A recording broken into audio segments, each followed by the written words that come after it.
Welcome to Daniel's Inferno. My name is Daniel. Thank you very much for joining me today. If you have a moment, please like, subscribe, share, and join the conversation below. I'd love to hear from you. So I'm trying a new setup, as you can see today. I've got behind me my library of books and a couple of my Funkos and knickknacks. I'm a bit of a collector for nerdy stuff. I hope the setup is alright. So, today's video, we are going to be talking about Canadians in 2020 who stand out as especially stupid. And there are two I have in mind. The first is Richmond Decarie. Richmond Decarie is a potential runner in the Conservative Party leadership race in Canada. So during an interview, he had some less than favorable comments to make, and we're going to talk about those and watch this video.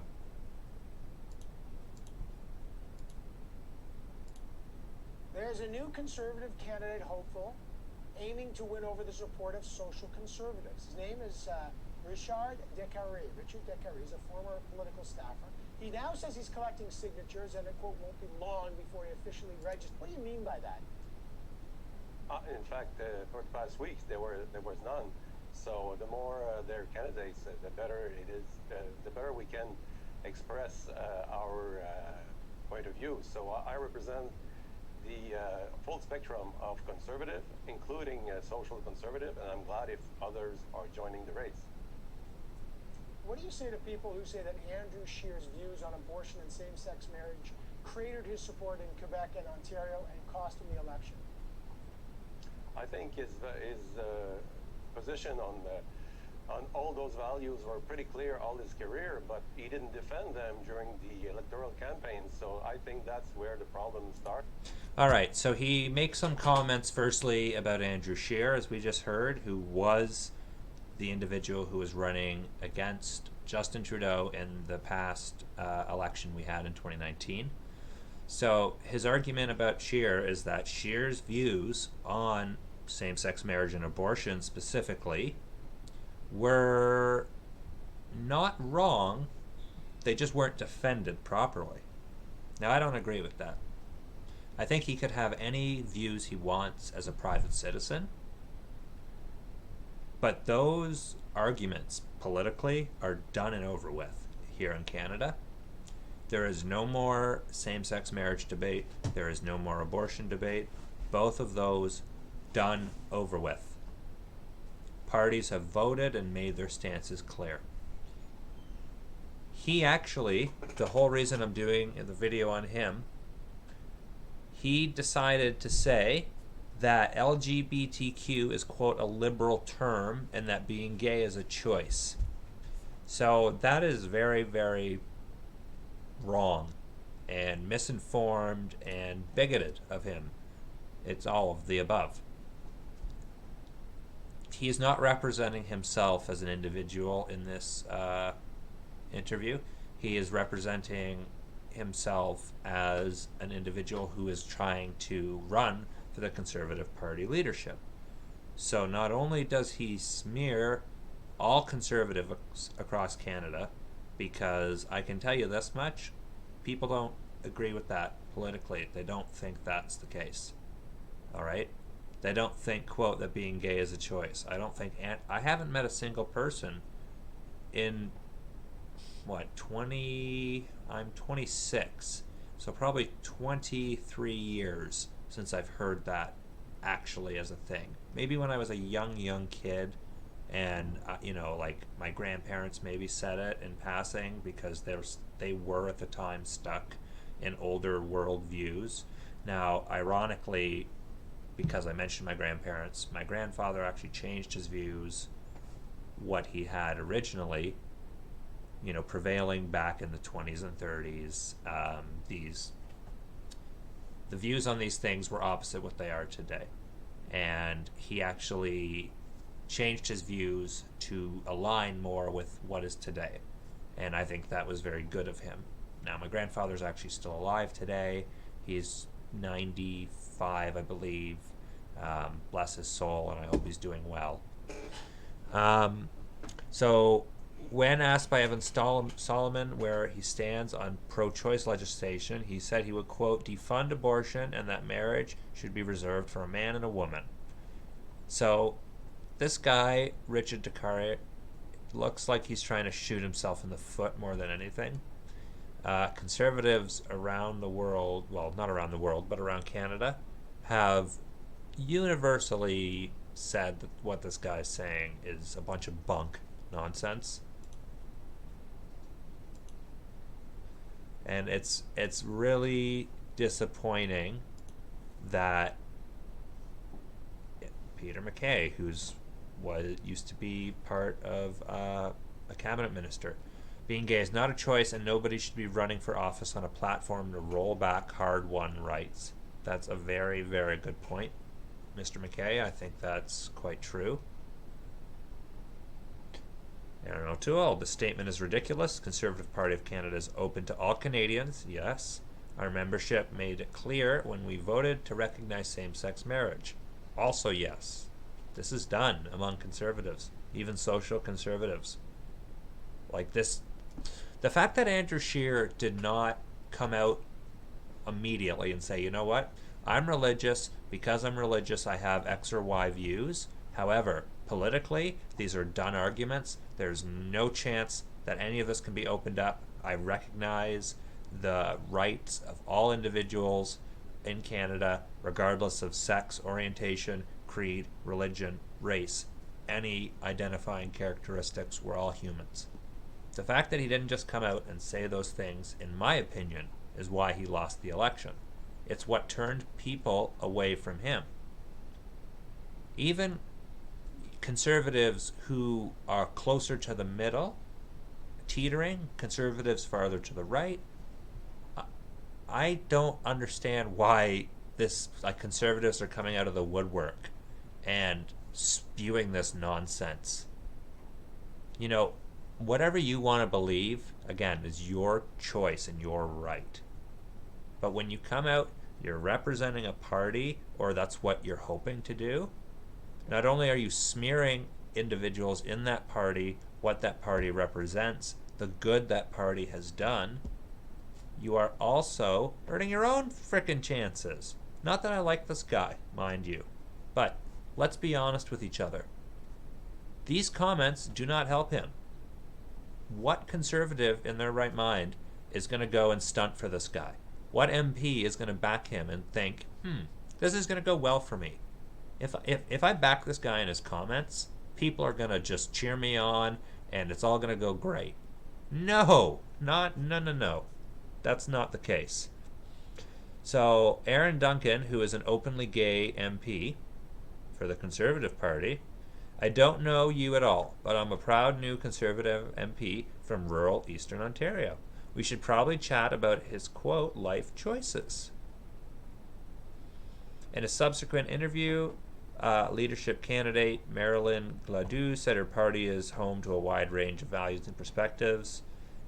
As a Canadian, he certainly has the right to his own opinion, but I'm sure you've seen the response that not everyone feels the same way. I really want to see us move to a place where everyone in Canada really has the freedom to think what they want and to say what they want without being shamed. Saying what you want, there is a limit. And that limit is you need to understand that things you say will have consequences. You will get shamed by people for what you believe. You need to be careful with who you share your own personal beliefs with, because it could backfire against you.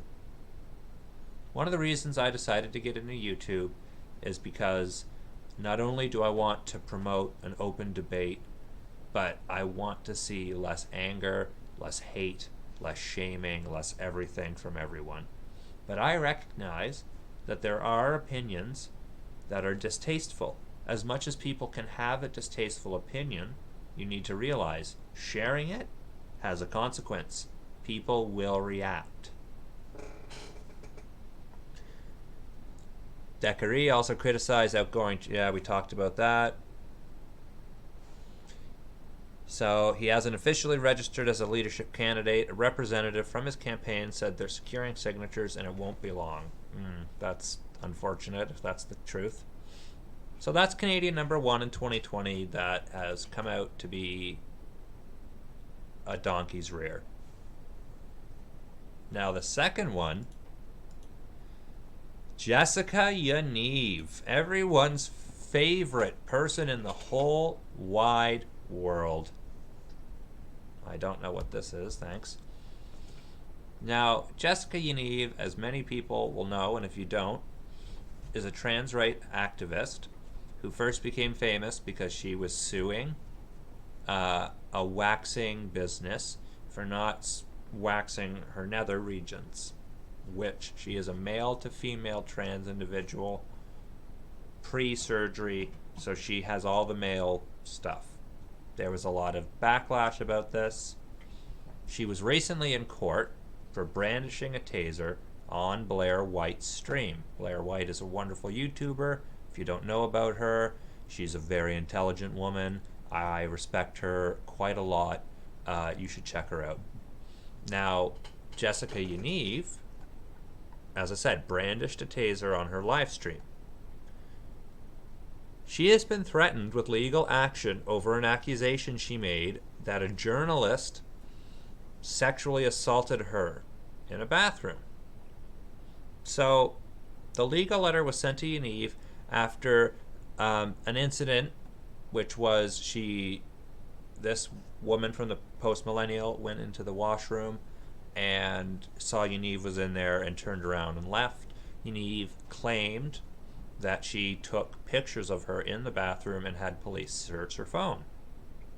There was no evidence of Yaniv's claims. So she slandered this reporter quite openly, told her followers, made a big hullabaloo about it. Now, this reporter is claiming, damages, harassment, shame, a lot of negativity from this whole experience. And she requests that Jessica Yaniv publicly retract the statement and publicly apologize, which I think is not too much to ask. Now, of this person, it might be too much to ask, but of regular individuals, not a lot to ask. So, stated that Miss Ham intends to commence legal action against you. Your lies have publicly damaged her. She has suffered embarrassment and humiliation. You much larger and more physically imposing, dwarfing her physically. We hereby demand a public apology, immediate retraction of your defamation. Further harassment of Ms. Ham will be met with immediate legal action. This letter comes as a blow to Yaniv, who is currently facing other legal troubles. Yesterday, this is amazing, by the way, guys. The trans activist was arrested and charged with assault after lashing out and smacking a Rebel Media commenter on camera. So if you remember my last Jessica Yaniv video, I showed where she assaulted a Rebel Media newscaster quite openly on camera, chased him around, smacked him. She got arrested for this. My hope is that she sees some sort of justice, that she is brought to justice in some way. Either a fine or jail time. She continually gives Canadians a horrid name. She brings a horrid name to the trans community. And she is a predator. End of story. We need to beware of people who are bad in our society. And this individual is one of the more duplicitous and negative entities that we can recognize at this time. And we need to watch out, be wary, and push for justice against her. She cannot continually skirt around the law because of her sexual identity and orientation. She cannot continue to use that as a shield to defend her actions. We are all people. I don't care what's between your legs. I don't care who you want to be with behind closed doors. What I care about is how you act and how those actions hurt or help others. Jessica Yaniv needs to be brought to justice. Thank you all for watching today. I'm Daniel's Inferno.